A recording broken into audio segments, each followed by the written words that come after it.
I'm just not as strong as I'd like to be. You know what I mean? Like, there have definitely been things that needed to be picked up. How about this?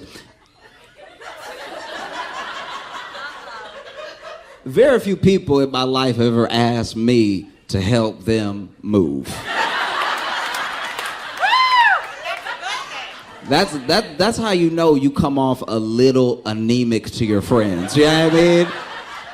Because I actually have anemia. But like, my thing is, if you're in the throes of like being your absolute strong, maybe I've watched too many movies, but I've just wanted to have like one period in my life where like I walk past stuff and I think about picking it up without the injury that might occur. You know what I mean? There have been people, okay, as an example, I try to be helpful, right? And I was in New York and I was I was on a subway and I was getting up the stairs. I had already got off the train, right? And on the second, there were 3 rows of stairs, right? And on the second row of stairs was a young mom who had a stroller with a baby in it, right? So then I'm like, okay, she already got up the first one. I'm not just gonna assume that she needs help, but the fact that she's doing it by herself and the stroller is hitting every step, she's shaking the baby. Like, that's undeniable. Just bow, bow, bow, right? And so then I'm walking up and she looks like she's really contemplating how to do the second and third set of stairs, because I think she must also felt like that was a lot of shaking, right? And so then I walk up and I'm like, hey, would you like a little help up? And then she was like, oh, thank you so much. I appreciate that. And then I actually go down a couple stairs, you know, so I can like protect my back, lift with my legs and everything, and keep the baby at the right trajectory, because now the baby's still going to be at an angle. He's not going to be like this, and then... So then I grab the bottom of the stroller, and I go to pick it up, and I put in the effort, but the baby doesn't move. And...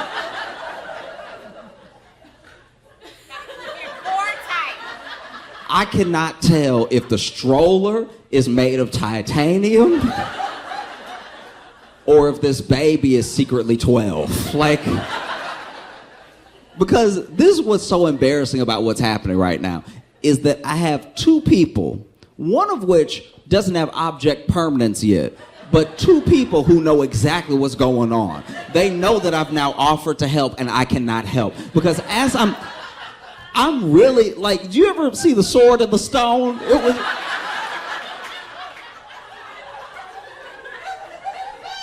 Because my hams and my quads are wiggling. And so I've got the wiggle going. So I know I'm putting in the effort, right? And I even readjusted and put my foot on a different step. Because I was like, that's a bad step. I don't like that step. That's what it is. That step was too low.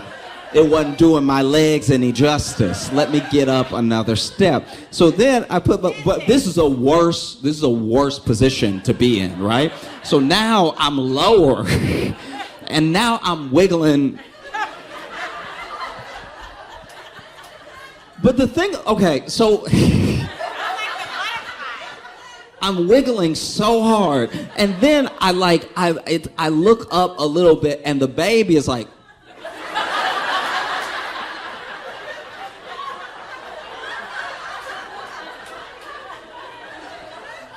And I never thought that being judged by a baby would help me access more glute use than I ever thought possible. Because then I look up and the mom is also like, and so then I look past them because they are not helping me right now. And I finally lift it up a little bit, and I get maybe knee height, right? Which this is not comfortable to go upstairs with weight, okay? But I start pushing, and I get up one step, and get up another step, And I cannot believe that this mom did this by herself, because I'm like, this is with help. And so sure enough, climbing up, and maybe a quarter of the way on the second set of steps, I start to feel a pain. I shouldn't say a pain. I started to feel 3 pains. One was in my back, one was in my quad, and one was in my hamstring. And other people are passing us, because I wasn't the only one that got off the subway. And as we're passing by, this other guy was passing by, much bigger dude, but he was like, "Do y'all need help?" Which is devastating. You ever been a good Samaritan and needed a good Samaritan? It was terrible. So then I'm turning to him to be like, I'm about to answer, and the mom is like, "Yes."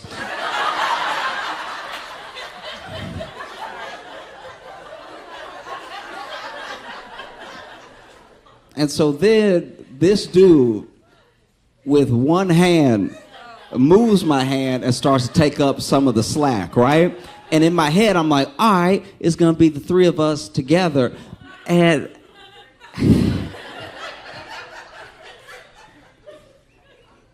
okay, all right. So this dude moves this hand with this hand, moves it out of the way, and so now I'm just pinching both my hands on this other part, but he really is keeping it level in a way that's devastating. And then he was like, it brightens my day to help out a young, beautiful couple like y'all.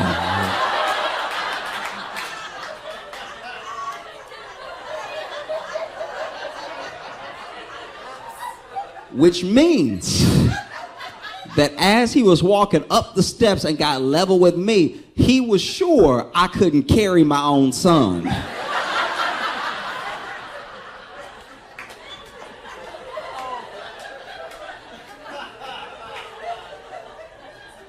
And so I'm holding this one, and he's holding this one with one hand, right? Other hand in his pocket. He chilling. And then almost immediately, this young mom says, "Oh, we're not together." And in my head, I'm like, you couldn't fake.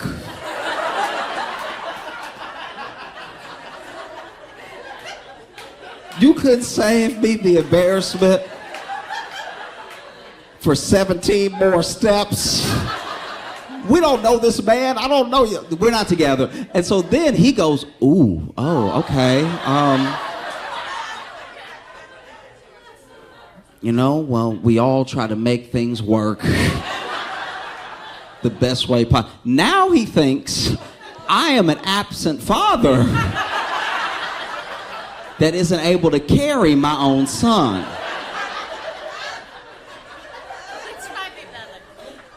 And so then she's like, "No, I don't know him." I was like, you really had to throw me under the bus right now. You couldn't just pretend to know me for 15 more steps. And then he goes, "Oh." And now he knows that I'm a stranger that can't pick up his not son.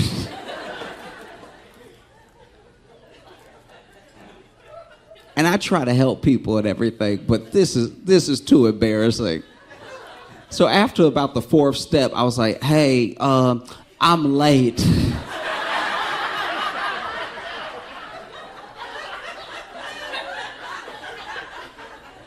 "Do you think you could?"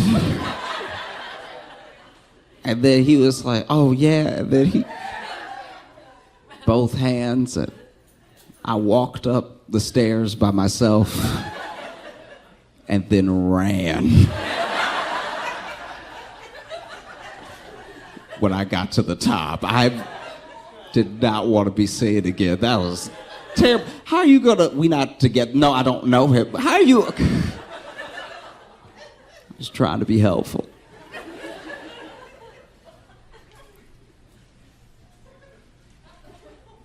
But I was hurt, like my pride was hurt. And so then I went home and got online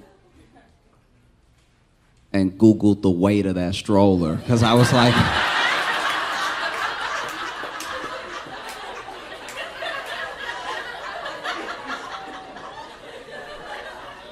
this thing has got to be like at least 100 pounds or something. Try and make myself feel better. Turns out it was all baby. That stroller is 8 pounds. I'm surprised it was holding the kid up. I was watching the news, because at first I saw it on the news and then it spilled over to social, so I was watching a lot of it. I saw where Tyreek Hill got stopped by the police, right? And I don't think he got arrested. I mean, he got detained for a bit, but he still made it to the game and did quite well. But the whole thing was pretty wild, and I made sure to watch like everything that got released, like the full body cam footage and everything, because I saw just so many people arguing about it online, right? And in case you didn't see it, basically Tyreek Hill, who's a football player, right? He is he's driving and gets pulled over, right? And anytime I'm on Twitter and I see like a video of a black dude getting pulled over, I'm like, well, it was a good day. I don't know what I'm about to see. And so, you know, you see the body cam footage of the cop walking up after they pulled him over to Tyreek's window. And Tyreek is sitting there in the car and everything, and then the cop knocks on the window, and then Tyreek lowers his window, looks at the cop and goes, "Don't knock on my window like that," and then rolls the window back up.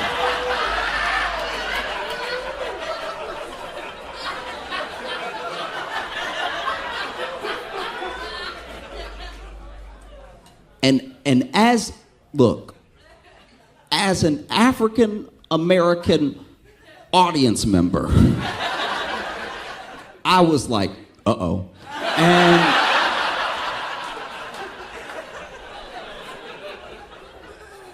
And you can tell, even the cop, you can't see his face because it's his body cam, but you can tell he's like, what? What just happened? So then he knocks on the window again, and he's like, yo, keep the window down. And he's like, don't knock on my window like that, right? Don't knock on my window like that. And they just go back and forth. He's like, keep the window down. Don't knock on my window like that. Keep the window down. Don't knock on my window like that. Now, to be fair, by now the window is just down. Like he's just... It's kind of like one of those things where you arguing with somebody, but they are doing the thing you asked them to do, but you still mad, so then you're like, and keep doing it. You just don't know what to say next. You're like, and stay doing it. And so then, you know, he hands him his license and registration, and then he rolls the window back up. And like, look. Look.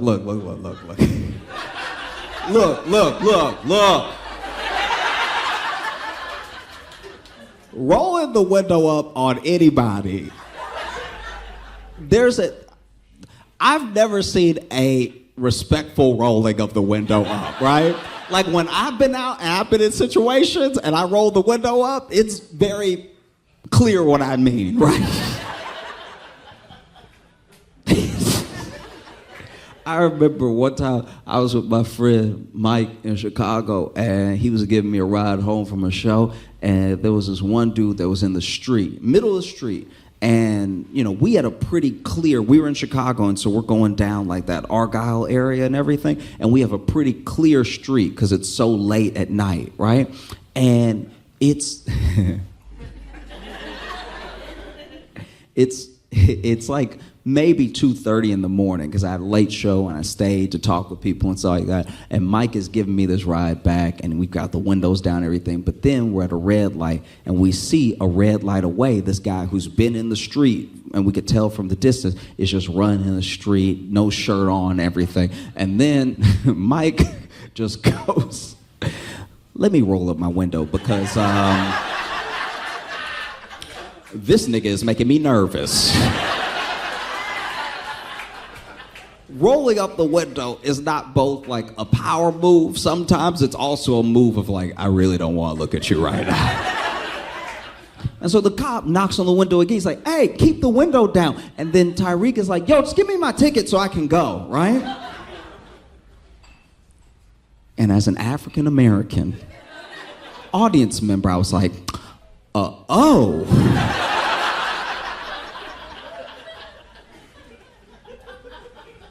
You know? And so then God tells him one more time, he's like, yo, keep the window down before I take you out of the car. Matter of fact, get out of the car, right? So he just immediately decides, like, no, open this door. Open the door before I break the window. Open the door, right? And so then Tyreek is like, okay, damn, all right. So he unlocks the door, and then they pull the door open, and they start pulling Tyreek out. He's like, okay, I'm getting down, damn, right? And now they're pushing him down and everything. And he's like, hey, careful. I just had surgery on my knee. And they're telling him. And then the guy, you know, the same cop as before, is like, oh, that's convenient. You didn't have surgery on your knee in the car when you couldn't keep the window up. And I was like, that's not how knees work.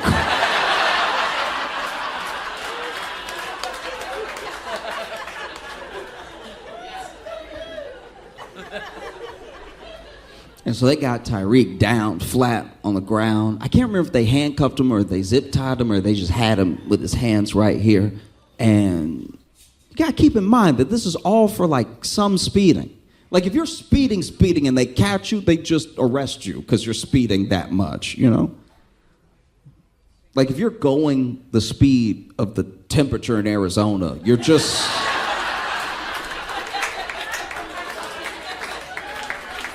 you're just going to jail. But all of this happens, speeding a little bit, right? And then, you know, he's on the ground, hands down, everything. He's trying to call someone to let them know that he's gonna be late, which is courteous.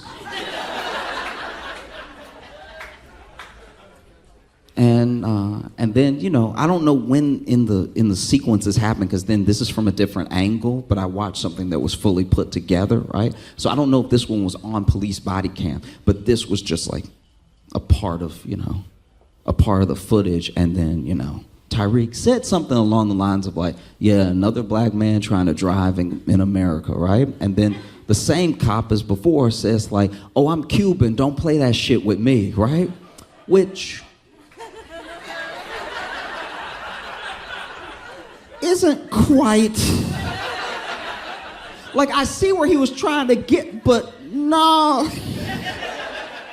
The 2 points kind of miss each other, right?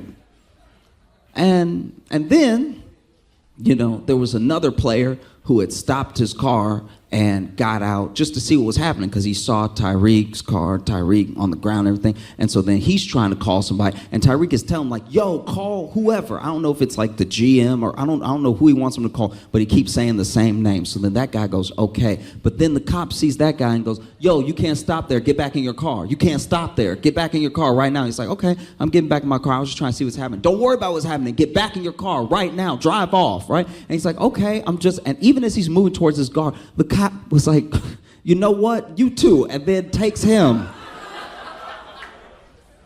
And it did get to the point where I was like, are they going to arrest the city? Because I'm not going to lie. When you drive by, you get curious. You're like, whew. You know, maybe you're in your car and you drive by a little slow. You're like, is that Tyreek Hill? And the cop's like, you can get some too. Like, you know? But it just got me to thinking, like, wow, all of this. And our expectation, the fact that we expected it to be worse than it was, you know? Because I want to be clear about something. Tyreek Hill was, if you watch the tape, he was being an asshole because he thought he could get away with it, right? He thought he had enough money. He thought he had enough, like, access or proximity to maybe how his white friends move, you know? That he thought he could be an asshole and get away with it. And I want to be clear, the cops in that situation were also being assholes because they thought they could get away with it. But only one of those two parties was at work.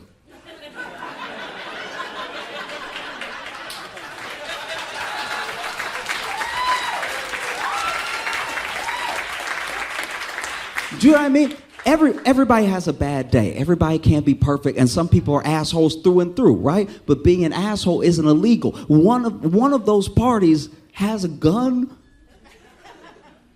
has the ability to kill, has the power to move people where they want them to go, you know?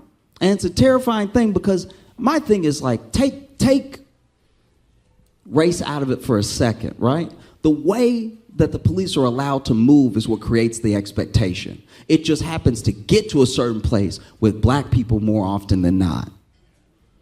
But it's the way that we're all policing, the thing that we all allow, as long as it's happening to somebody else, that keeps the system intact. You know? And so I've watched the police do all manner of things in different videos to different people, right? But there's a certain place we let it get to in our minds where we just accept that, like, oh man, you disrespected a cop, you about to get your ass beat. Why is that? Do you know what I mean? Why is that? Because I'm not trying to make it as if race isn't an actual issue in it. It's like inextricably linked to it. But at the same time, trust me when I say anybody can get it. I've watched so many videos of people, kids, you know? And it's because of the way that we let police move, and also what we ask police to do, right? There should just be a scanner. If you're speeding, we'll catch you. And I don't have to talk to the dude with the gun. That would be nice. That would be so much better to just, I was speeding, you got me, that's my bad, I was speeding, and now I don't get tapped on the window by a dude that I know is armed that's not having a great day. You know? Because I've even watched, like you wouldn't believe, you know, I've watched my white friends move around the police in a way that I could never imagine, right? But I've also watched them. There's a weird leveling off that happens when it comes to policing, where sometimes white people get loud or get violent with the police, and the police go, I'm white too, so like, let's nix that now. You gotta get your ass beat today. You know? And I've also seen black police tuning up black kids, right? But it's also the expectation that we have of police and the way that we allow them to move that like leads to situations like this. You know what I mean? It's terrifying to be pulled over by the police, just in my view, as a black person. Not even because I'm like, man, this cop's definitely gonna be racist. It's more just what can happen and what they can get away with that's terrifying. And I know that we're not all feeling the same way, but in my opinion, we should all be terrified. Because everything's well and good until it happens to you. And trust me when I tell you it can happen to you. In college, I had a friend who was getting a little drunk, right? He was pretty drunk. And, you know, he got loud with a cop. And I was trying to, you know, dissuade him. But I was doing it from a distance, like a coach. You know what I mean? Like I was... You know, I was like, hey, I know you white, but you're gonna get tased. I'm telling you. The way you moving right now is taser behavior, okay? That white skin can only protect you for so long. You about to get that ass beat, I'm telling you. I've seen too many videos of people doing what you do, and they never end well. And they didn't tase them, but let's just say I did eventually have to yell out, I'll see you back at the door. I don't want these problems.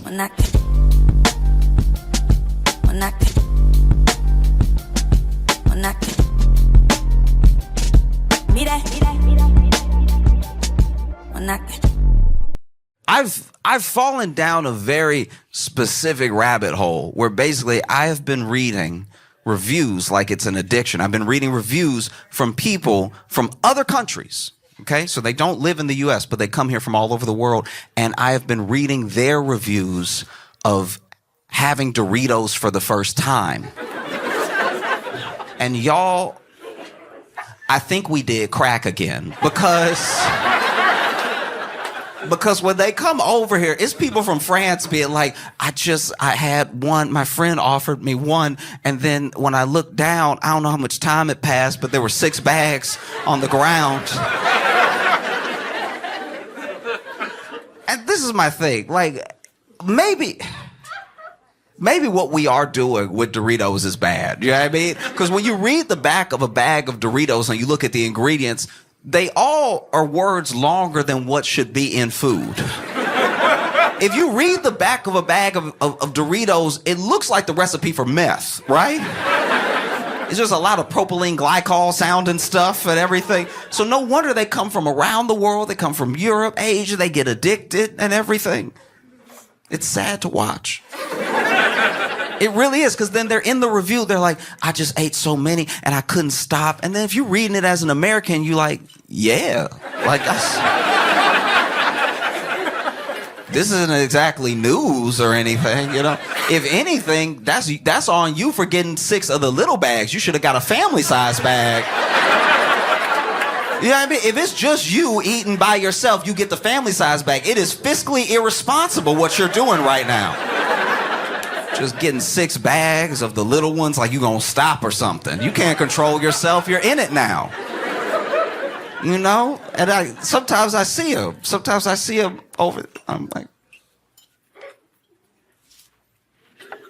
you know him. You know him when you see him because you can check the fingers, right? You know? Let me see your hands. And you see the hands like addicted.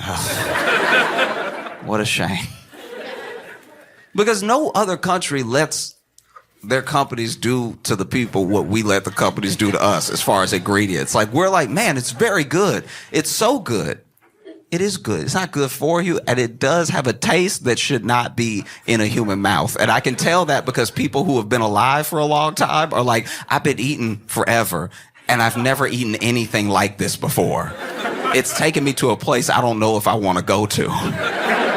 And you're reading them and you're like, how is it this serious? But then you actually travel, because like I've traveled around the world and stuff, and I've been to some of these countries that talk about the Doritos, and I can tell they're going to get addicted, because when I go there and I eat their food, I'm like, yeah, y'all missing quite a few flavors. Your palate isn't ready. And you can tell that because you'll go to like the Netherlands or something like that, and they'll be like, oh no, don't eat what we make. Go to like a Turkish restaurant or something. If you eat what we make, you'll die. Like, don't do it. We make cardboard over here. Your stomach not ready for what we do over here. We just boil the water and eat it. Like, you know, but I was reading, there was one dude from Poland who was like, I don't know what to do with myself. He said, I'm reading it, I don't know what to do with myself. I've had every flavor multiple times. A friend gave me some at a party. They always started like that too. Like a friend gave me some while I was at a party. They started with that peer pressure type stuff. And that's how you can tell it's drugs for them. They're like, my friend introduced me to Doritos. I was young and innocent. Now I've been running up and down town trying different flavors and stuff. And this dude from Poland was basically, this is like on a Reddit post, and this dude was pretty much admitting that he was extending his stay in the States to spend more time with Doritos. He's like admitting to the open internet that he is overstaying his visa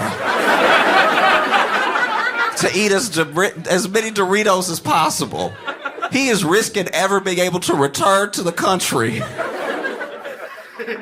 I live in New York, and sometimes I'm walking down the street. Sometimes I walk from show to show instead of taking the train and stuff. And I was walking from one show to the other, and I was passing this bodega. And outside bodega was a dude that was over here like, you know, just standing there doing one of these and everything. And I don't know, I've lived in some bad neighborhoods, all right? And when you see this, you know their day isn't going well, right? This right here, if you walk up on somebody and they're doing this, you about to be asked for a favor, right? Like these are not the movements of someone that's just gonna wish you a good day, right? It's like, you're about to hear a story when you see this. And so I'm walking by, and as I walk by, he's like, excuse me, sir. And I was like, oh, that's different. What's up? How you doing? He's like, I was just wondering if you could spare $1 or $2 so I could get something to eat in there. And then I had a $5 bill in my pocket, so I handed it to him. He's like, oh, thank you so much. And to get some Doritos. It's like,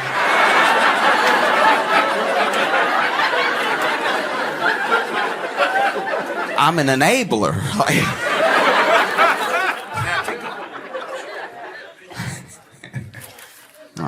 I've been very excited to come to Dallas and spend time with you, make you laugh and everything. I love coming here because I grew up in Louisiana, and so we would come to Dallas a lot.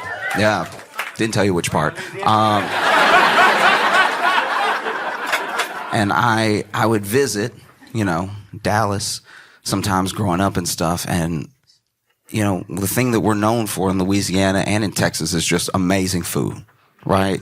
Things that will change your life, things that you won't forget, amazing meals of every type, Like we're known in Louisiana for a lot of the Creole stuff, jambalaya and gumbo, everything like that. And then in Texas, it's a lot of the barbecue, a lot of good meats and everything. And then you see people in other parts of the country that will start a whole restaurant pretending to do what y'all do here, right?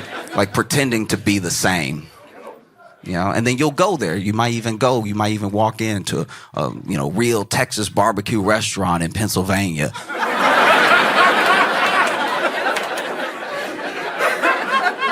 And you're nice, you're cordial, because you're good people. And you sit down and you have a couple bites, and then you're like, no. No. That was good. You tricked me. You got me to come in. That's good. I like what you did there. It's because you got the font right. You got the font on the... That's what got me. You got the print right on the awning. And, ooh, okay. Because this isn't Texas toast. This is fat bread. You did fat bread. You didn't do any... Oh, you won't get me again, but that's nice. That's nice. Got to give it to you. Wow. And that's the thing. Is that sometimes, you have food that people really believe in, but it is bad. It's just not good. Belief doesn't make a meal, right? And especially when I look online, it feels sometimes like we're lost, And I can tell that we're lost just because of what I see happening nonstop. Also online, because you have a forum, because people can comment, I see people say some of the most beautiful things and some of the most hateful things to each other that we know people wouldn't have the courage to say in person, right? Sometimes you're in person and maybe you want to tell someone how great you think they are, but you're worried about being embarrassed, so you keep it in or you just give them a thumbs up, whatever the thing is, right? But online, if you're never going to meet this person, you can really let them have it one way or the other, good or bad, right?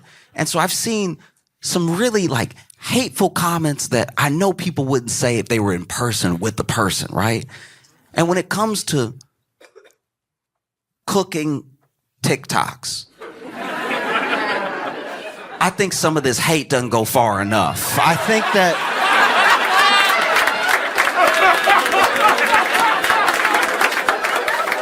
it's important to really let the people know.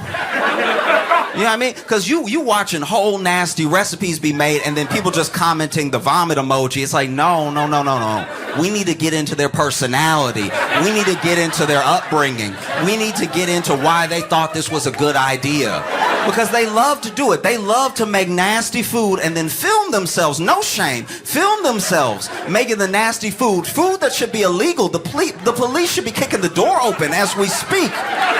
And not only did you not keep this a secret, you filmed it. You did an edit, and then you put it out for the world to see.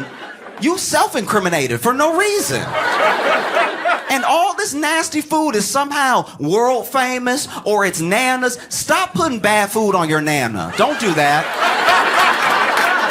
You know she didn't bring you up like that to be making this slop. You know that grandma is turning her grave right now, knowing that you're putting stuff like that on her name. Because then the recipes don't make sense. They're like, you could use half a cup of sugar or salt, whichever. And it's like, that's a lunatic. That's an actual terrorist right there. That's wild that you're just telling people that. Why do you believe that? It's upsetting because then, back in the day, you know, this is what I'm told by my mom. This is what I was told by my grandma. You know, back in the day, if you had a recipe that was nasty, you couldn't just broadcast it to the world like that, the way the open internet has allowed us to. You had to poison people one at a time. You had to invite them over to your home. You had to say, come on, no, let me cook for you. And then you had to sit them down. And then they had to smell what was happening and decide to stay. It was a lot that went into feeding bad food to people back in the day. And then maybe if you got famous enough, you could have a cookbook. And then one of the cookbooks, maybe you falling off and nobody knows yet because they didn't make it themselves. But now, you see people, and the videos look good. Ingredients popping up on the screen, and then they pop off, and then they're chopped. And it's a beautiful thing to watch. But then you see them take a bite of it, and you can tell it's nasty because they only take one bite, and then the video ends. They don't serve it to anybody.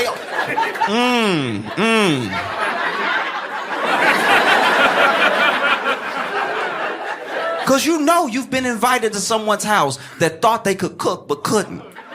And then you took a bite. You're a good person. So you go ahead and you take a bite, and you know when you take that first bite, okay, I'm gonna have to get rid of this. I'm gonna have to figure out a way. If there's a dog nearby, but I'm not gonna swallow. No, you're not gonna get me. You take that first bite, and they're like, how you like it?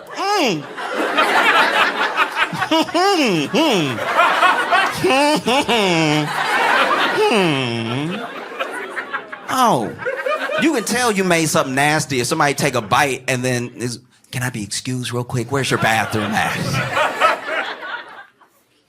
They just in that bathroom sweating, just like, what am I gonna do? It's a full plate. Oh, it's really horrible what people have done to each other. You know what I mean? It's just with a straight face, too. And now you got people broadcasting. Come with me while I make my Nana's world famous mayonnaise grapes or whatever. Like, and they don't even know there's anything wrong with it because once again, they weren't brought up with sense. You know?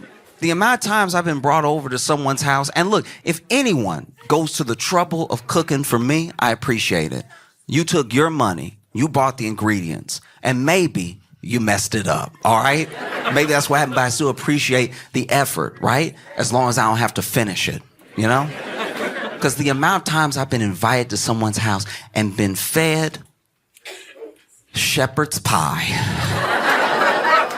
You can tell from your groans. Like, shepherd's pie is already on the line. Shepherd's pie is crip walking a tightrope of nasty, right? One false step and shepherd's pie has fallen into slop, all right? You can't just do whatever you want with shepherd's pie and make it delicious. That's not how the world works. And I have been fed shepherd's pies that make you go, maybe I don't know how to eat. Maybe I'm the one. You know what I mean? Because I'll bite into a shepherd's pie and they'd be like, what just cut my mouth? Because that's what I hate. If you invite me over, at least know you cook what you cooked. Know you can do the thing that you said you... Don't invite me over and then be like, you know, I just went ahead and threw out the cookbook on this one and just went with the flow. Not with my mouth. The amount of shepherd's pies I've had where I've been like, all right, how good of a friend are they? One time I got invited to a friend's house and he made shepherd's pie and he put he plated us, right? Gave us the bowls of shepherd's pie or whatever and then fed the dog at the same time. And the bowls looked the same, right? And so I was like, what did you do for this to look like this? There's shepherd's pie and then look, I'm gonna lose some of you, but we have to talk about it, all right? I've been invited to friends' houses before where they have served. I won't even say served. They subjected me to their version of pot pie. Pot pie is unacceptable. All right? Pot pie is absolutely insane. First of all, I knew I didn't have money growing up when my mom would take us to Walmart and we would go to the frozen section and she would grab that banquet pot pie, right? That red box of pot pie. In the only condition where a pot pie looks good is that picture. When they pull it out the oven and they do the slit and the steam coming up. And you don't even see. You see the steam and you see the crust of the pie. You don't see the slop that's happening below. You don't see the insanity that's having that hot sludge with peas and carrots and supposedly chicken. You're not seeing any of that. That's not chicken. I know chicken. Me and chickens are tight, right? I know chickens back and forth, left and right, and that is not chicken, okay? That's not chicken at all. I don't know what it is exactly, but it doesn't have the consistency. That's not chicken at all. Sitting there with a pot pie is disgusting, okay? I remember the first time my mama fed me a pot pie. Went, got it, put it in the oven, was telling me about it. Oh, I think you'll like it, everything. And then, she pulls it out of the oven. I remember my first bite of pot pie. I looked at my mama and said, Mama, I'm gonna work so we don't have to live like this. Mama, I'm gonna change our lives, okay? It won't be like this forever, all right? Because I know you doing your best. Pot pie, the hot sludge that is under the crust of pot pie. And then I had a friend try to argue with me about pot pie. He was like, no, the crust is the best part. Ooh, okay. Wait, if you think crust is the best part of the pot pie, I got good news for you. If you love the crust of a pot pie, I got a good word for you today. There's something called bread, all right? Oh, if you love the crust of a pot pie, wait until you meet bread. When bread comes into your life, it's gonna change. If you love the crust of a pot pie so much you're willing to endure a pot pie, then get ready to meet toast. You can have dry, crusty, delicious bread that has nothing to do with purple Greek sludge, whatever. Because that's the other thing. It's people's version of pot pie. So I've had pot pies that were just like the standard peas and carrots and chicken or a little bit of beef or whatever. But I've also had ones where they were like, I threw a little goat's cheese in there. I did. This is not up to interpretation. This thing is nasty through and through. Pot pie.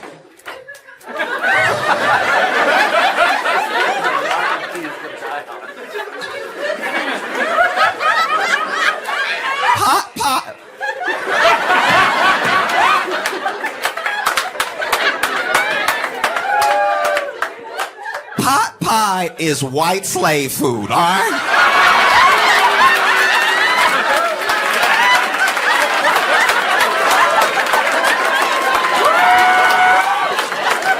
This is the food of subjugation.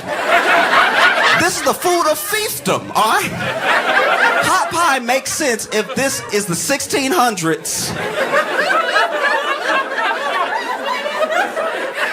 We don't have to do this. We are Americans. People fly from around the world and overstay their visas to eat our cracked Doritos.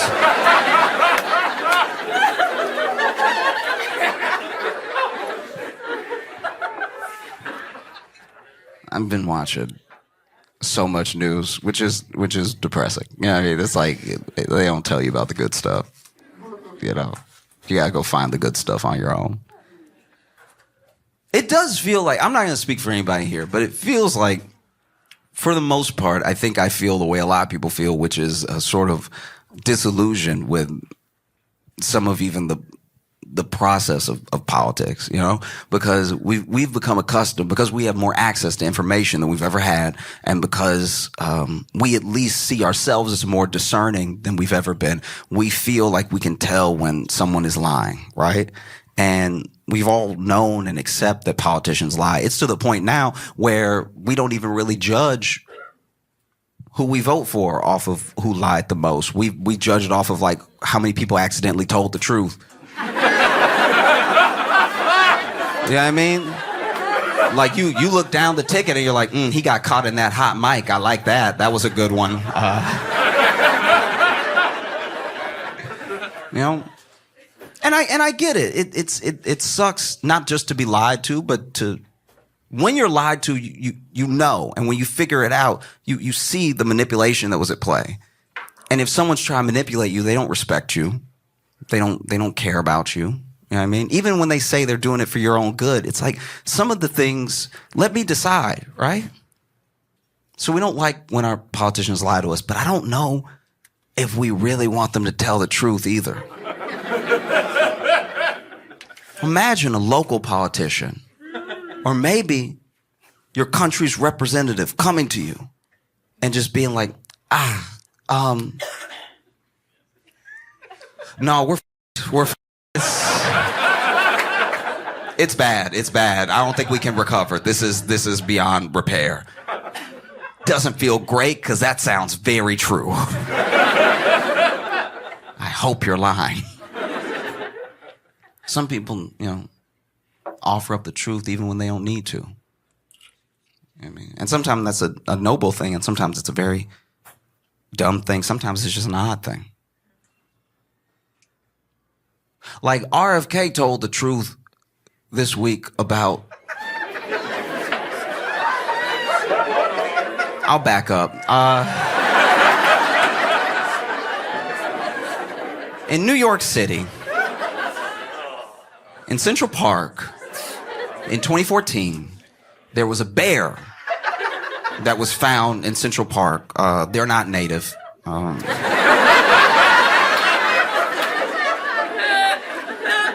There was a bear that was found in Central Park next to a bicycle, right? And no one understood what happened. The police looked into it. The police couldn't figure it out. The internet sleuths couldn't put anything together. It was a genuine mystery, a decades-long mystery up until this week. When RFK Jr., for no reason, told the world, y'all, that was me. That was... I did do that one. So, RFK, as he tells the story, apparently him and his friends were going falconing. I don't know what falconing is. All I know is you took the word falcon and you made it a verb, right? I don't know if falconing means you hunt falcons or that you use falcons to hunt or you just talk to falcons. I don't know what y'all doing out there, but you put ing behind it, so I know it involves the falcons, right? And RFK Jr. was on his way to go falconing, and he's on his way, and then he stops in the road because the person in front of him stopped because the woman in the car in front of him had hit a bear and killed it, right? And so RFK gets out and sees that she's killed this bear, and he's like, I'll take it. Which is interesting, right? That's probably one of the last things I would have guessed you'd say when you see a dead bear. And so he takes it, he puts it in his car, and then he goes falconing with his friends, and they're having a good time. I know we're talking about RFK, but for a split second, I want to focus on the woman that was driving, right? Because there are a few shocks that she had to get over within her day. One, you're driving. You're just a woman in the world living your life, and you're driving, and then something runs out on the road in front of you, and you hit it, right? And that is a car accident. Like, we can't forget, this person was in a car accident. Like, I hope she didn't have any injuries or anything. And just a near miss alone can be shocking. It can rattle you for like days or a long time. Depends on what happened. And so she hits this thing and has to get over the initial shock of almost being in what could have been a very bad car accident. And then she gets out and she's like, what did I hit? Was it a deer or something? It wasn't a deer. It was a bear, which is specific. I don't know anyone else it's happened to. And so you get out of the car and you're standing over this bear that you've just hit, and you're also, wow, I was almost in an accident, so I'm shocked, my heart is racing, it's sad, I've just killed this animal. And then RFK Jr.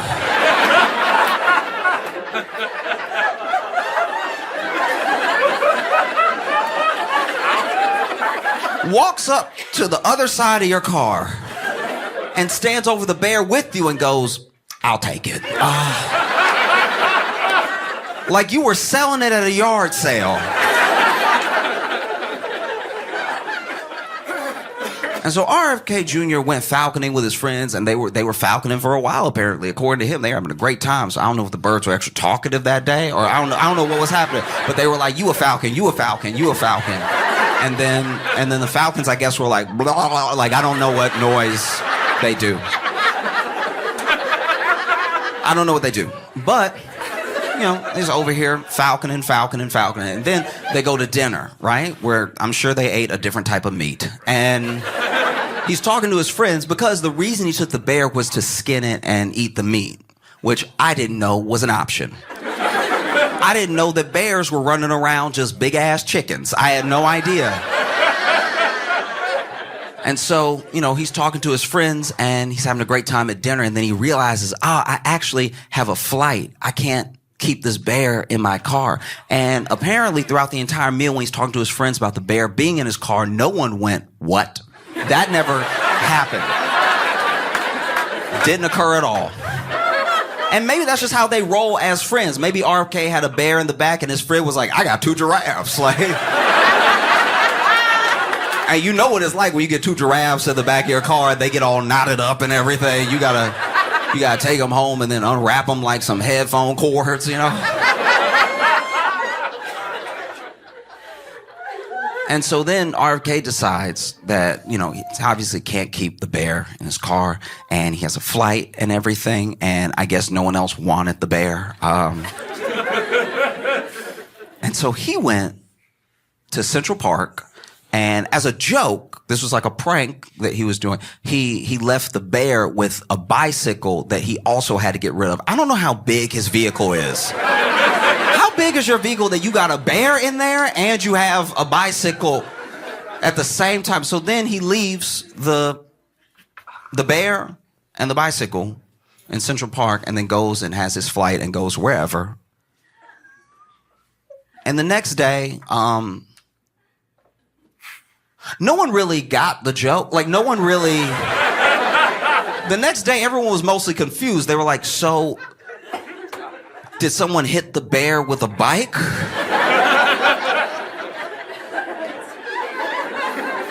Or was the bear riding a bike and then decided to die? Like, was the bear on a bike and then was like, this ain't for me? You know what I mean? And so no one knew, no one put it together, no one solved the mystery until now because RFK Jr. came clean. Because he was the only one that knew. The other reason that no one solved it until now is that the woman who, let's go back to her for just a quick second. I think the woman that hit the bear and then gave it to RFK or let him take it and then went about her life, you know, she also didn't come forward because I think the next day when she turned on the news and saw the bear in Central...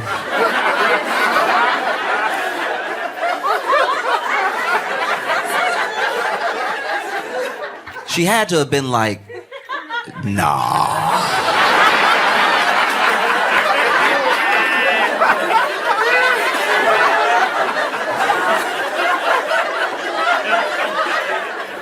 There's no way. I like to think that from her perspective, she hits the bear, RFK takes it, she goes about her life, but then the next day, she thinks that RFK thought that he needed to make it look like an accident. Like...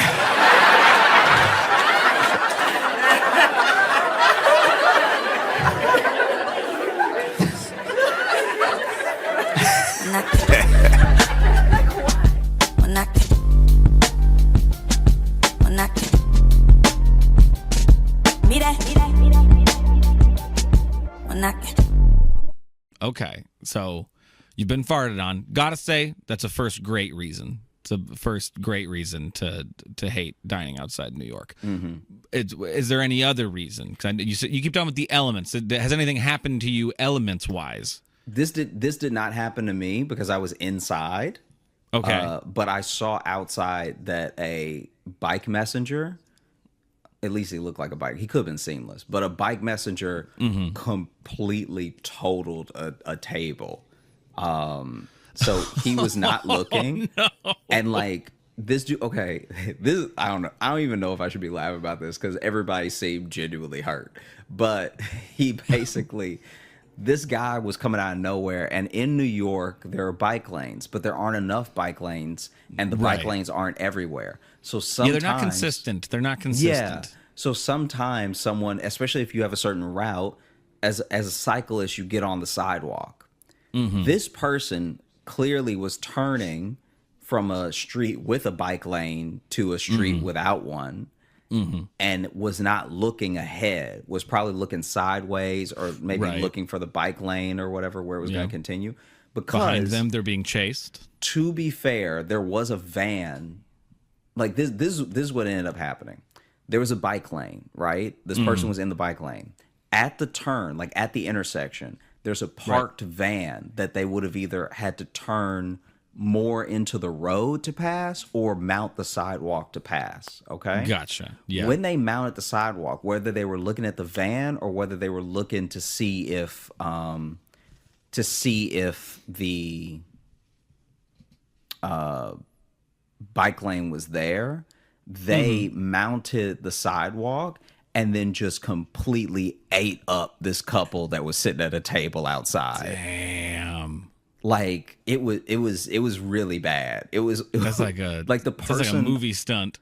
yeah, like the person on the bike went flying first, right? Oh, no. So the person on the bike went flying.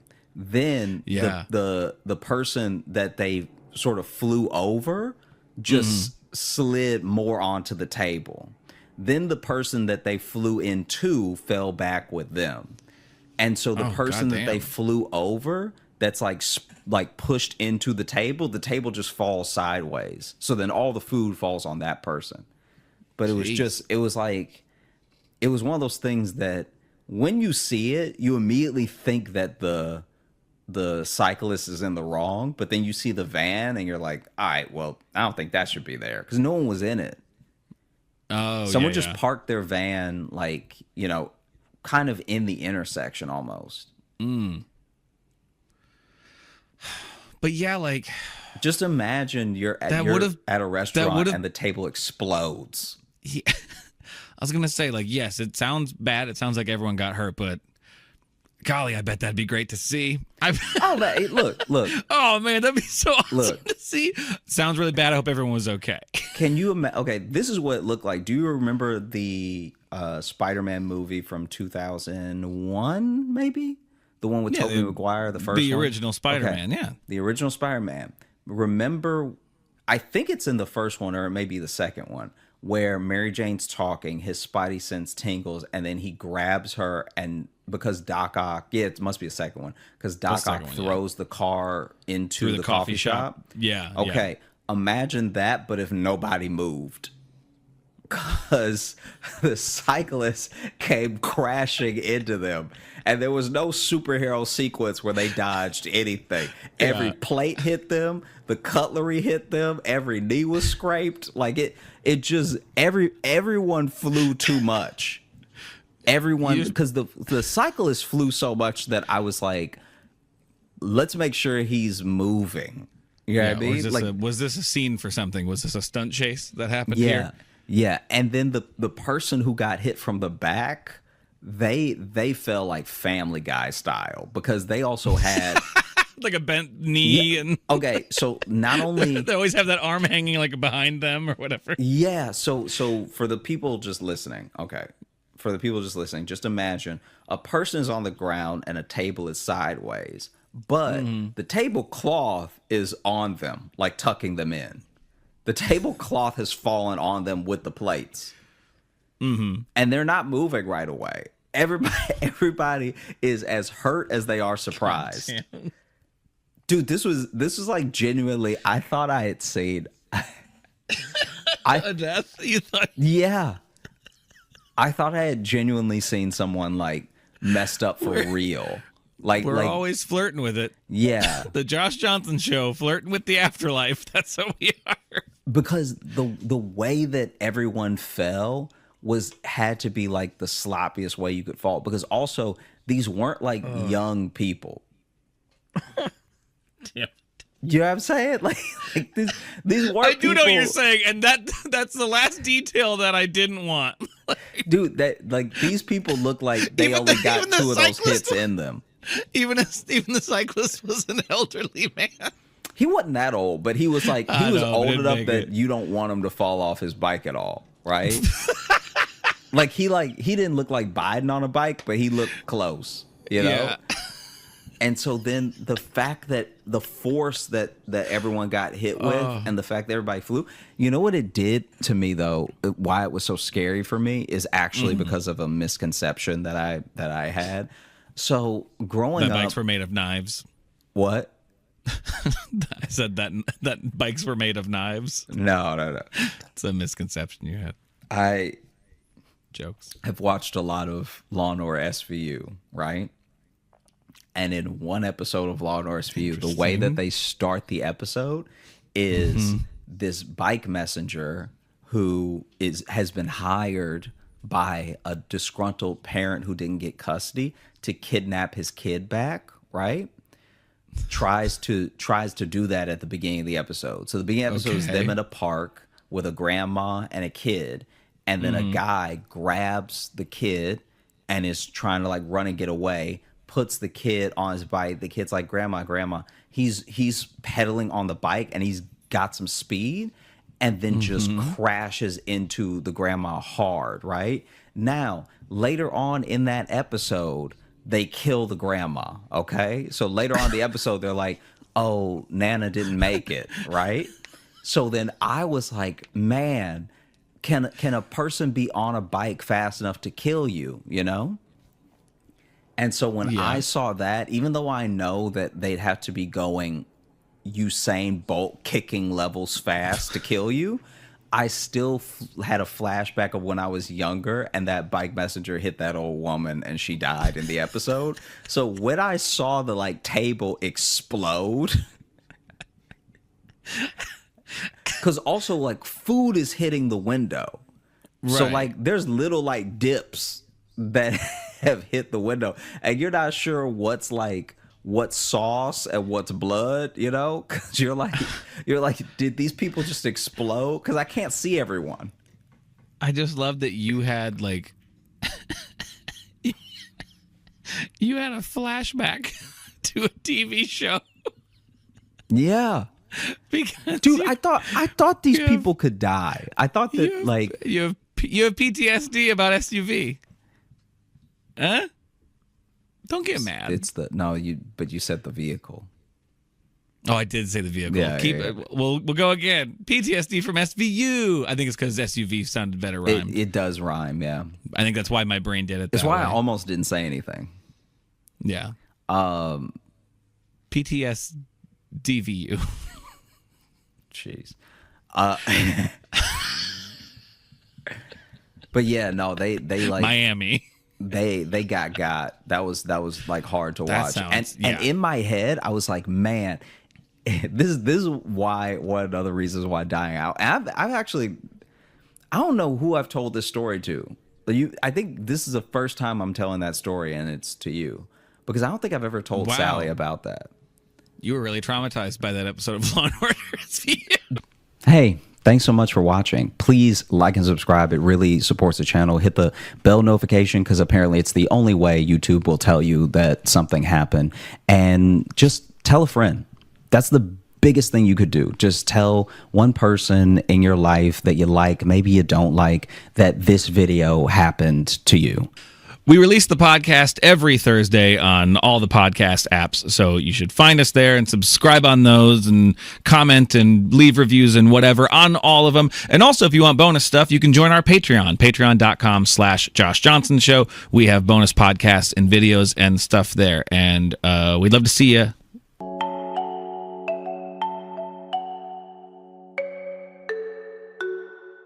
Put your hands together. Start clapping right now for the incomparable Josh Johnson!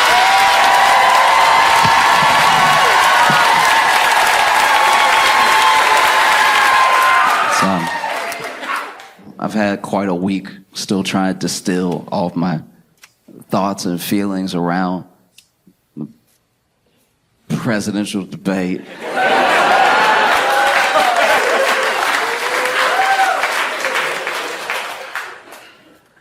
Okay. I live in New York, and in New York there are a lot of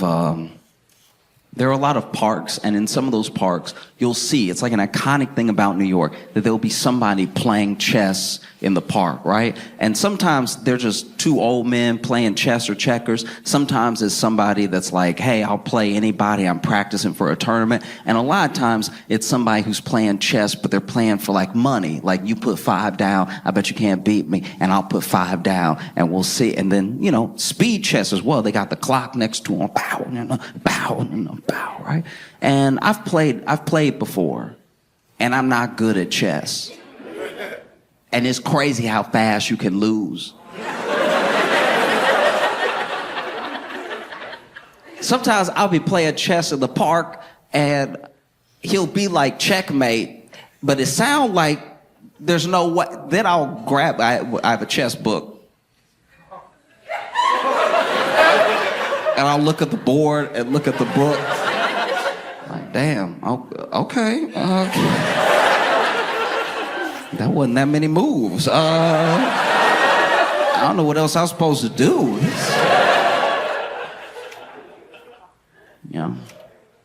And I don't know, I feel like watching the election and watching the debate felt a lot like that. It felt like bad chess moves.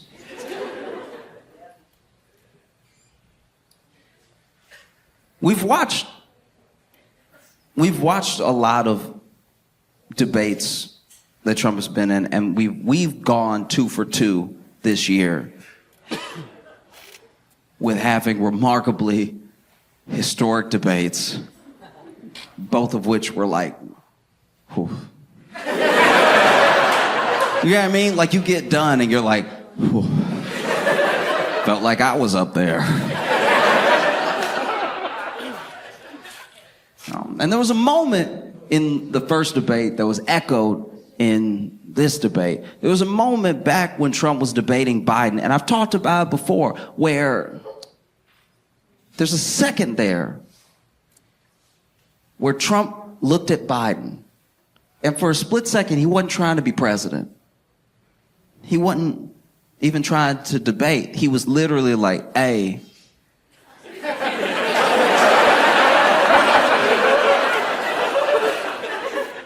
he good? Like, no, y'all, stop.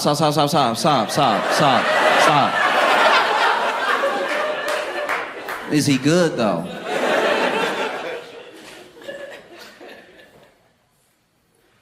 It was a different tactic than we've ever seen before from Kamala debating Trump, because she debated him the way that I think a lot of us might debate him.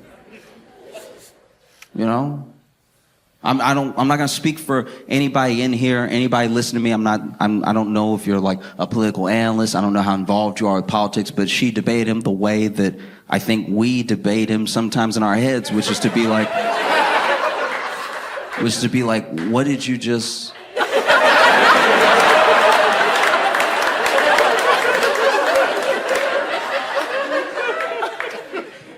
Because most politicians are not... Hear me out.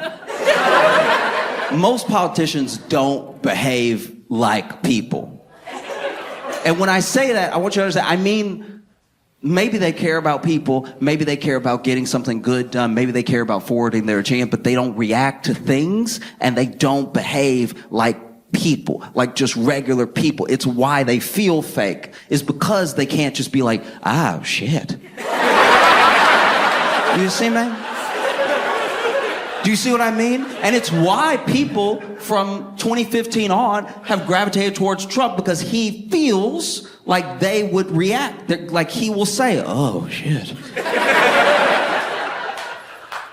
But then You look at someone like Kamala, and she's a very polished person, very accomplished person. But in that debate, she was having moments that for the first time ever felt like moments that we might have up there.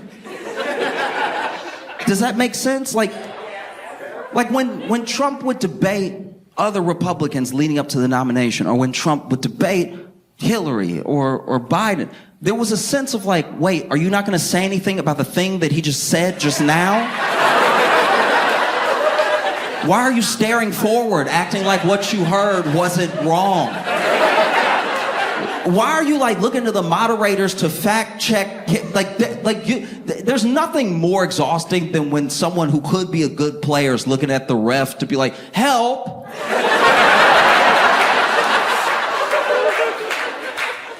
You know what I mean? You say he's lying right now. Like he just lied now, so say it now. Don't later be like, and then they didn't even help. Do you see what I mean? We've watched it happen. We've watched, he was in those debates. Republicans did not know what to do with this man. He was over there telling Ted Cruz to his face, your wife is ugly.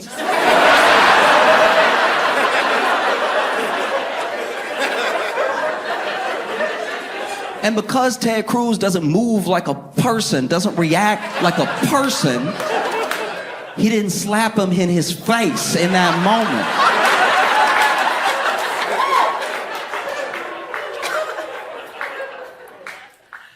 No, Trump has shown that the American people were ready and willing for someone unorthodox. You know how much he would have surged in the polls if he had walked over from his podium and was like, what? And then slapped Trump in his face.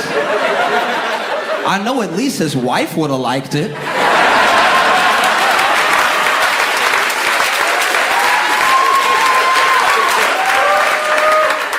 You know?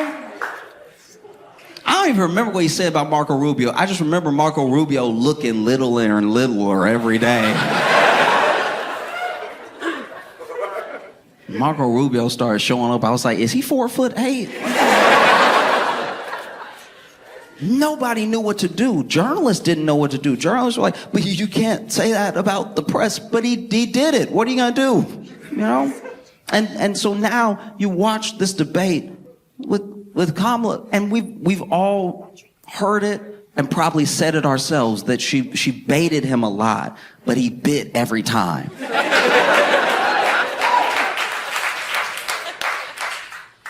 And this is my thing with that, is that decorum aside, don't you want someone representing you that could maybe let something slide?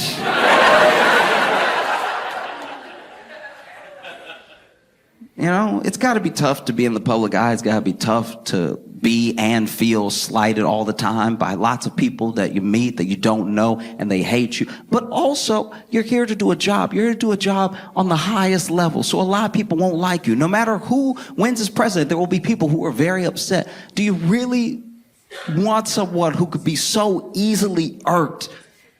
Kamala said, nobody.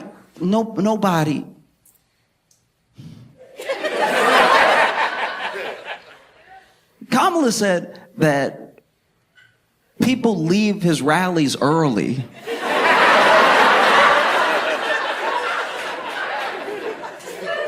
out of boredom and maybe confusion. I don't remember the other thing she said, but she said people were leaving early. And this is what's so interesting about that. We can talk about how much it's warranted or how much of it he egged on or whatever, but there has not been in a very long time a political figure that is as hated as Trump by a lot of people. So a lot of people have said every type of thing about him. A lot of people have drawn him. Do you know how much you gotta hate somebody to draw them? A lot of people... Drawings take time. It's one thing to curse somebody out real quick. It's a totally different thing to...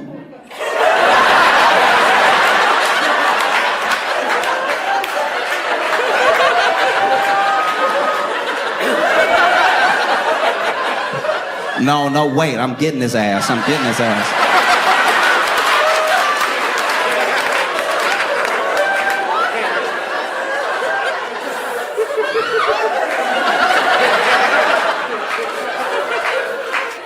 gonna take break, but when I get back, he about to get it, all right?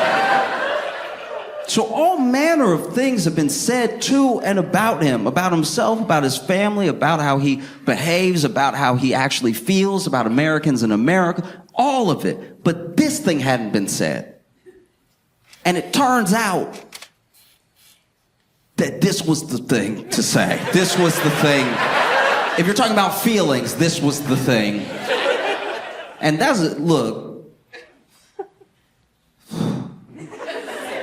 as someone raised by black women, don't.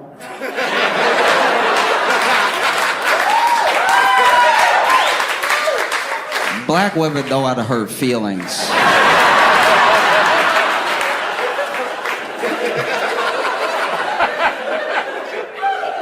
Only a black woman would be like, no, go to his little rally and see.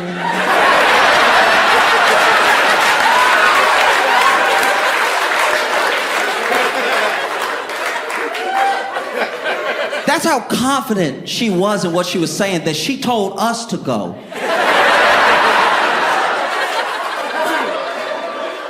She was like, look, I'm gonna do something I wouldn't normally do. Go ahead and go. You'll leave early, don't worry.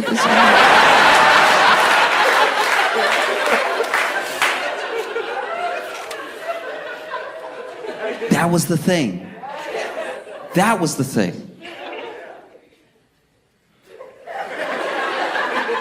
And you could see it happen. You could see it, on his face, you could see it happen.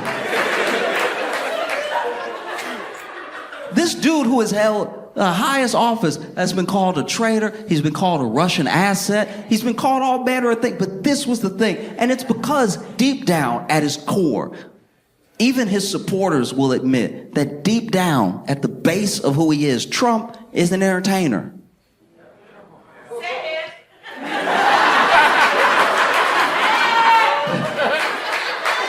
And all I'm saying is, as a fellow entertainer,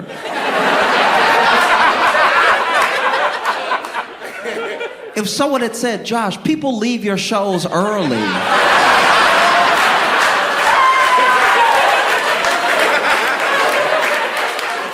out of boredom and confusion, I'd be like, oh, okay, we fighting, say less.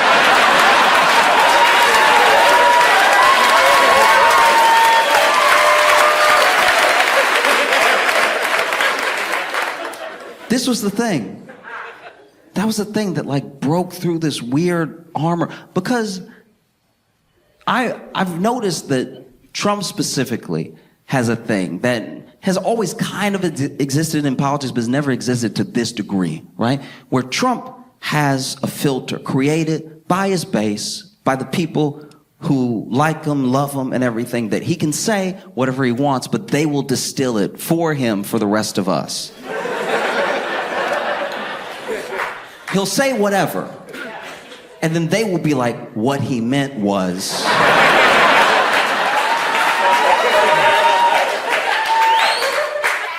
But what he meant shouldn't have been what he said. Because he said this, and you're saying he meant something else, but he also had access to the words you just said. So are you sure he meant what you're saying and not what he said? I'd like to think that when you say something as the commander-in-chief, you mean what you said when you said it. You didn't say something being like, they'll figure it out.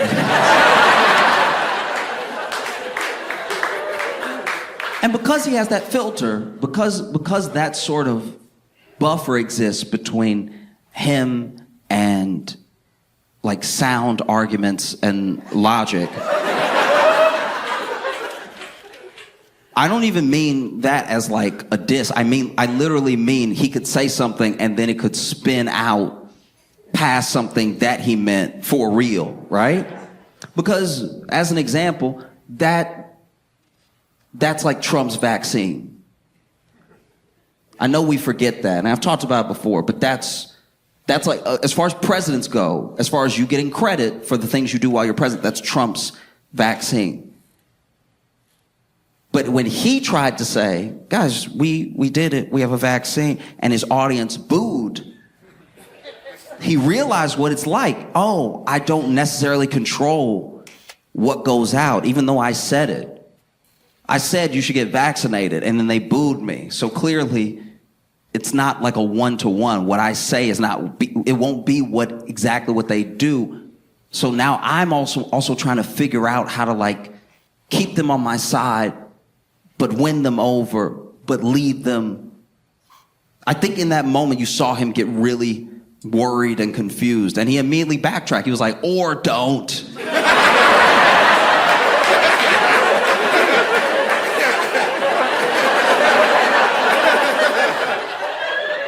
And I said all of that to say that the screen, the buffer, the thing that he usually has, I'm not saying he lost it for good in this debate, but he did lose it a little bit. Because I grew up in Louisiana, and I know people who are like hardcore in the MAGA movement, like people who are like, no, Trump is the guy. He is gonna fix everything, right? I've grown up with these people, and we know each other well. And this was the first time that they were like, that wasn't great.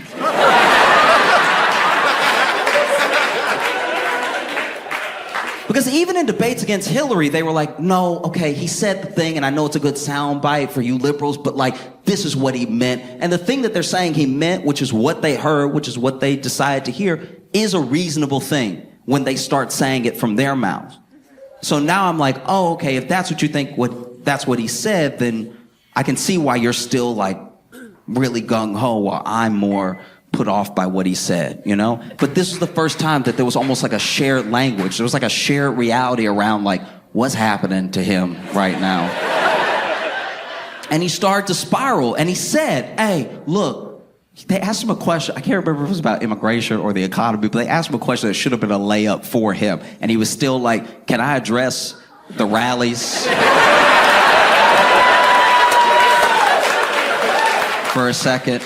Which, as a fellow entertainer, I understand. If someone had said that to me, I would have also been like, hey, listen, let me explain, all right? It was a Friday late show. They were tired, okay? You can't put that on me. And he said, can I address the rallies real quick? Because people don't go to her rallies, all right? They don't go to her rallies at all. The people that go to her rallies, she got to bust them in, and then they don't even have fun while they're there. She doesn't have any snacks. Now I'm paraphrasing, but like...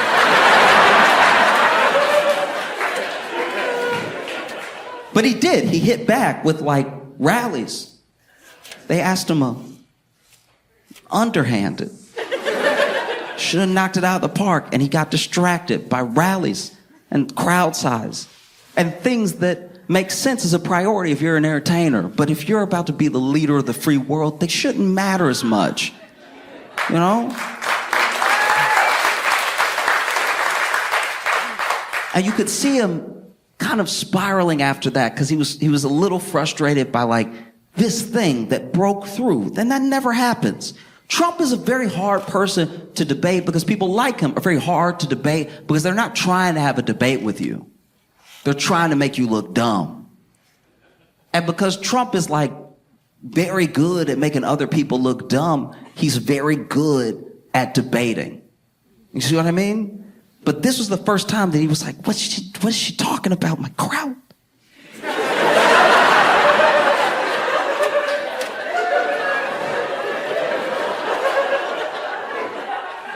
And so, you know, he had a bit of a spiral. And before you know it, he was like, look, they're eating the dogs.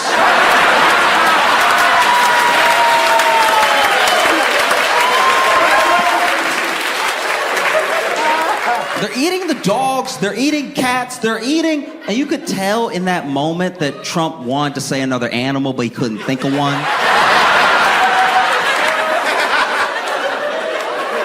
Because he says pets, but pets is off rhythm. If you go back and watch, it's like they're eating the dogs, they're eating cats, they're eating.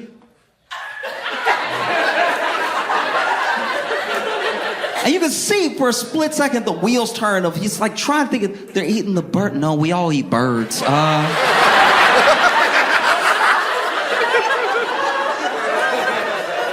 They're eating the pets. You know?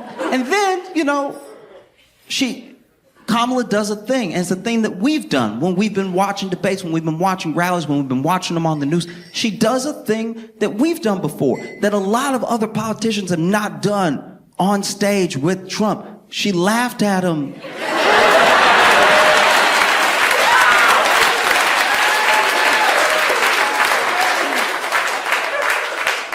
And I think there's context to that laugh, because I'm not trying to get too, like, I don't know, like too much of a deep dive into it, but like there's context with that laugh, because she's not laughing at him, she's laughing at what he said.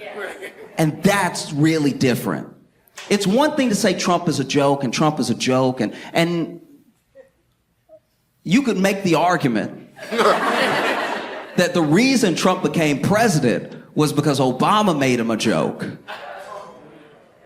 Do you remember that? Do you remember that?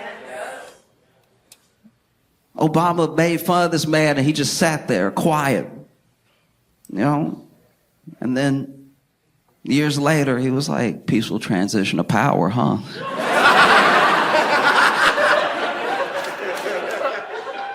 There's a big difference between laughing at Trump and laughing at what he said. You can think that Trump is a joke all you want, but he laughed his way to the presidency.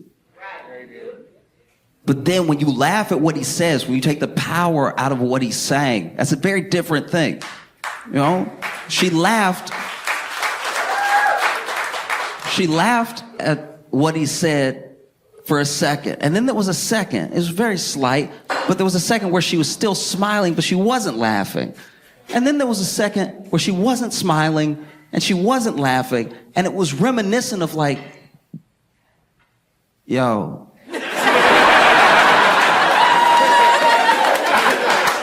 Yo. No, wait, yo. You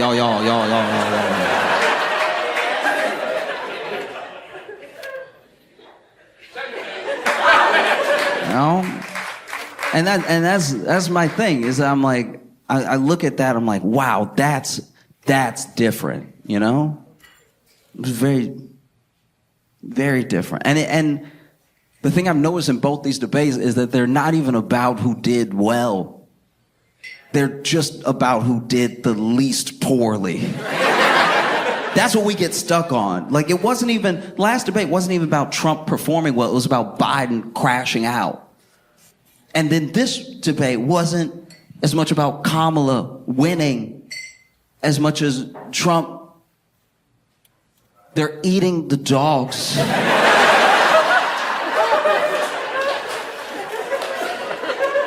They're eating the cat. They're eating flamingos. They're eating the pets. No. And it was the first time in all the times that he's debated that Trump looked 78.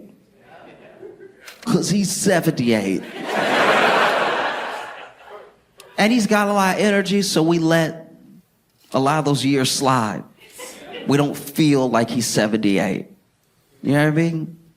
Like I've known grandpas like Trump. I've known grandpas that were like, oh, he's got so much energy and he's so spry. And he's eating a lot of fast food. But he's 78. You know what I mean? But I guess this is one of my main things about it, is that like, it was the first time I saw him look out of his element on like a really important moment, you know? And I don't want people to think that this is like, that's it. That's all that needed. Not at all. It's harrowing how little it actually moves the needle. Almost everyone feels the way they felt before. even after we saw what we saw. And we agreed that it didn't go well for one person. But we're still like, nah, I'm still gonna go the way I was gonna go. That's interesting, you know, that after all of this, they're like tied. Wow. They're tied. In lots of places, they're tied. It's not even like it's working out to be a tie because all this place and all this. No, in a lot of places, they watched that and they were like, I don't know. That's pretty wild, you know? The first time he really looked 78, because it was the first time he said something that, like, a grandpa would say right before you put him in a home. You know what I mean?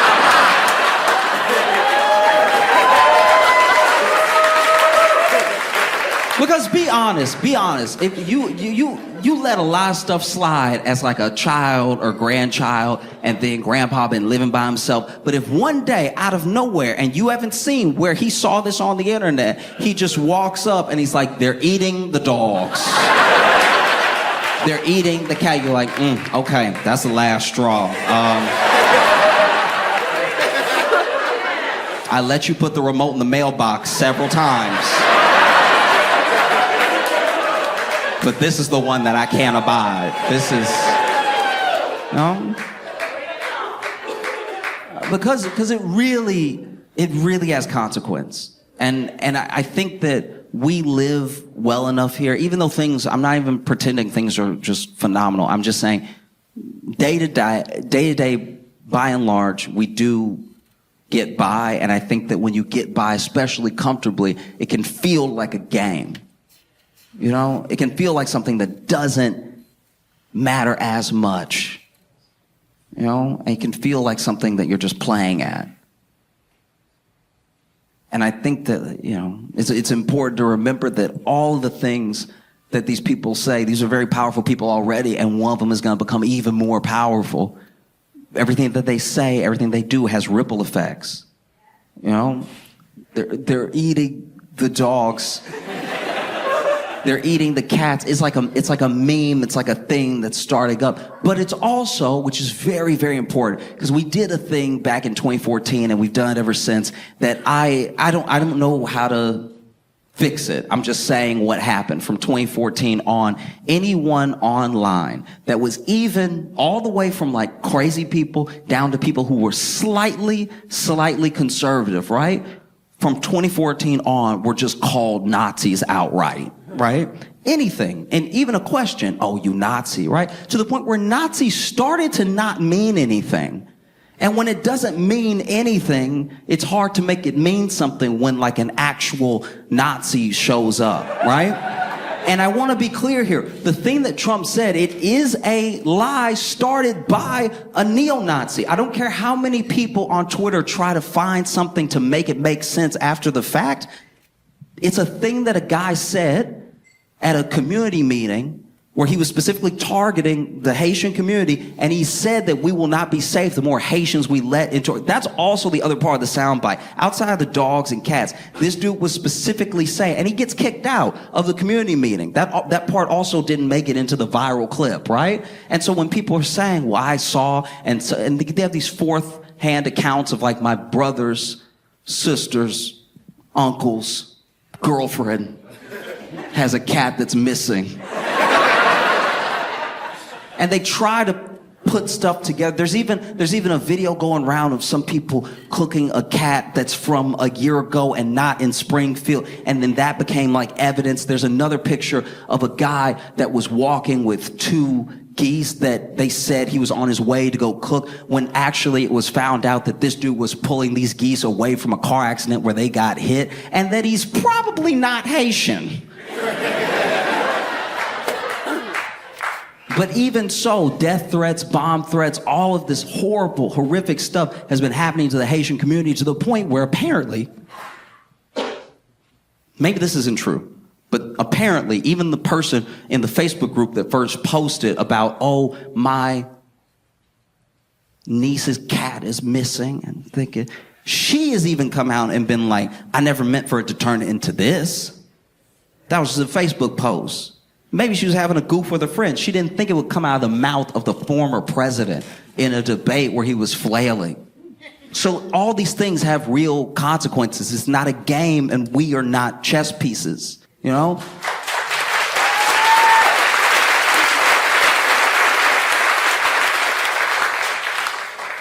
And even after the debate, you know, it almost like hijacked the whole narrative of Trump losing the debate and Kamala winning it. Now it became about this weird thing with hate. And it's also already, in that little bit of time since the debate, switched into Africans, because now they were just like, oh, wait, we got it wrong. It's not Haitians, it's Africans that are eating the dogs and cats. And so now it's already shifted just to try to find some truth out of a thing that was a lie, right? And you have J.D. Vance afterwards who, you know, pretty much probably fed that to Trump. And he's sitting there talking to Collins in an interview, talking about, okay, whether we find out that this is somewhat true or only a little bit true, was not willing to call it a lie, right? He says that, you know, we don't have evidence. This is me paraphrasing just for the sake of brevity, but basically we don't have evidence that there's no evidence. And the thing that is like so brain broken about that logic is that it creates a tidal wave of insanity until you can finally make something that you want to be true, right? Because it could ruin anybody's life. For instance, when you look at J.D. Vance, there is no evidence that there's no evidence that he didn't bang a couch. Do you see?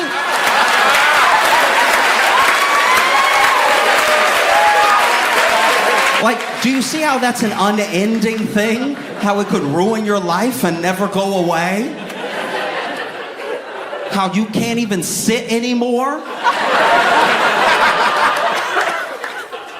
Because people see you next to a love seat and wonder? Do you see how insane that is? A lie that we know is a lie? But we'll work our way to figure out how we can make it true, you know? So just please, I mean, look, we watched the debate, and it was everything from a little bit boring at times to thrilling. We shouldn't even be debating like this anymore, to be honest with you. We've ruined the debate. The debate is too much like a chess game now, where it's like 90 seconds, make your move, make your move. That's not how you solve problems. When you go back before debates were televised, the people that showed up were willing to be there for hours. And the candidates had a long time to lay out their position. So there actually wasn't as much of a chance to fully dodge questions, because they were like, what are you going to do about immigration? And you have until you figure it out.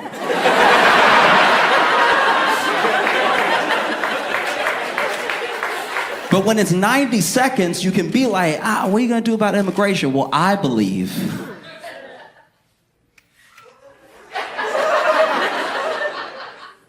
Is time up yet? No. They used to take forever, because that's as long as it takes to figure out a problem. And it's as long as it takes to figure out what someone's real piece on something is, you know? If you could figure out big problems in 90 seconds, we probably wouldn't have any, you know? So just watching this thing of like, it feels crazy. It makes me feel crazy, because I'm like, yeah, that's not going to work. They're not going to make us feel like they have a plan in 90 seconds, you know? And there's too much of an opportunity to get derailed, you know? There was one point where it felt like maybe the only time in the debate where Kamala seemed a little angry. There was only one point, and I don't even remember exactly what led up to it, but she basically was talking about how Trump, which I forgot this happened, because when you live in like a 24-hour, 36-hour news cycle, everything is just sort of going, and there's no time to latch on to anything that matters, and there's no time for like real nuance of an issue. You're just going and going and going. But he did invite the Taliban to Camp David. And I remember when that happened being like, aren't they not supposed to be?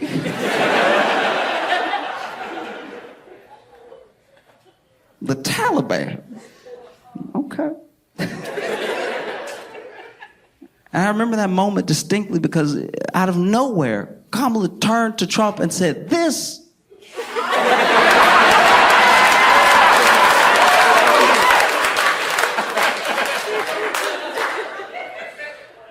And you can tell she's trying to find a word that won't get bleeped.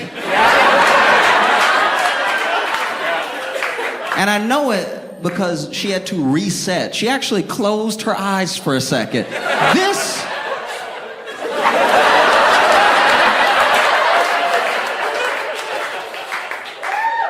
Once again, as someone who was raised by black women, anytime my mama looked at me and went, you.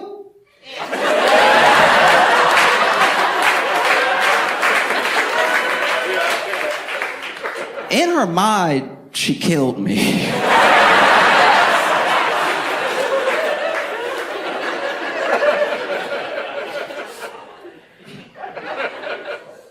You know, in her mind, my life flashed before her eyes.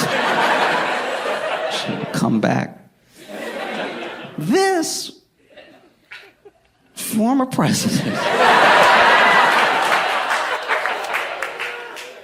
All right, that one will work. You know, she pointed out something that we all saw. We just didn't seem to remember. Or maybe it wasn't that big of a deal at the time, you know. It's important to remember that we're not like just playing teams. It feels very much like teams, which I think is why so many people are like dug in, and no matter what happens, they're like, I'm not switching teams. But this is not a game, and we're not chess pieces.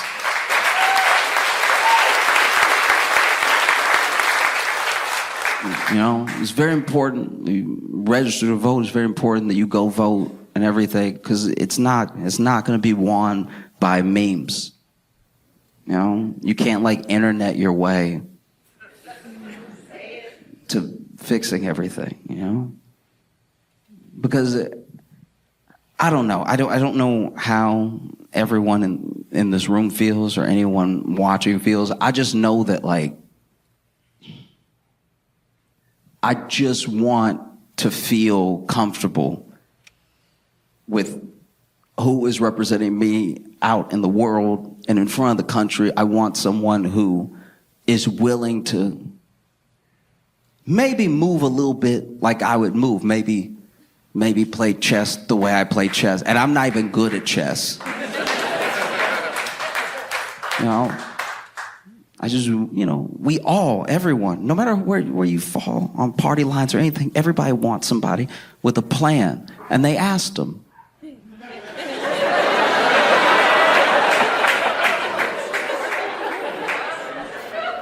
They asked him, it's you want to repeal and replace Obamacare, and you say that you have a plan. We're asking right now, what is your plan and how would you enact it? And he didn't answer the first time. But when they asked again, they were like, after 9 years, what is your plan to repeal and replace Obamacare? Because I need to be clear here that like, if something is a good idea, a really good idea, I don't care what party it comes from. If something is a smart idea, because I am not playing teams, because I don't feel like this is a game. This feels very real. The things that get said in a presidential debate that are funny, that are a joke for a little while, lead to death threats and bomb threats in real life. All of this is real. So if somebody has a plan and it's a good plan, not only will I hear it out, I might even help them try to make it happen, because it helps a lot of people and it gets us somewhere, right?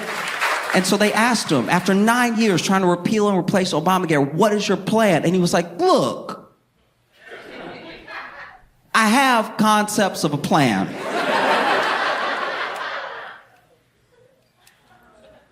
I'm starting to feel like if he had repealed and replaced Obamacare back when he was president, not only would we not have health care, but I'm pretty sure our doctors would shoot us.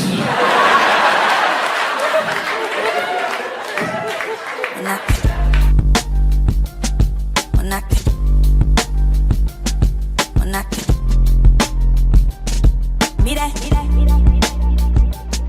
When I